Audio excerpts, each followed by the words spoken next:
It's Jane o'clock na. Hello mga ka-char, mga ka-chur. So ito na naman po, we are going to build the Epro challenge. So today is one of those days that we have our Department Hui, and Jim was the one who built this, and I'm gonna test it if it's gonna work. And dun, dun, dun, dun, it worked. So this one is one of the new things that we have here in the science department in our high school. So Miss Nolan was in charge of this one. She helped with the planning and everything for us to be able to get this one.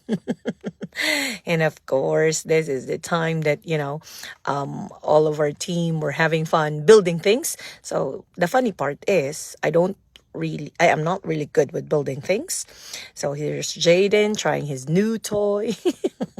Should I say, the one that they've built, and it's working. So Department Hui happens every week, aside from having staff meetings, mentor meetings. Jim here built a sword. And of course, Hannah is trying to continue building her thing. And of course, our Epro master, Miss Nolan, showing her new toy to the science team. Woot woot!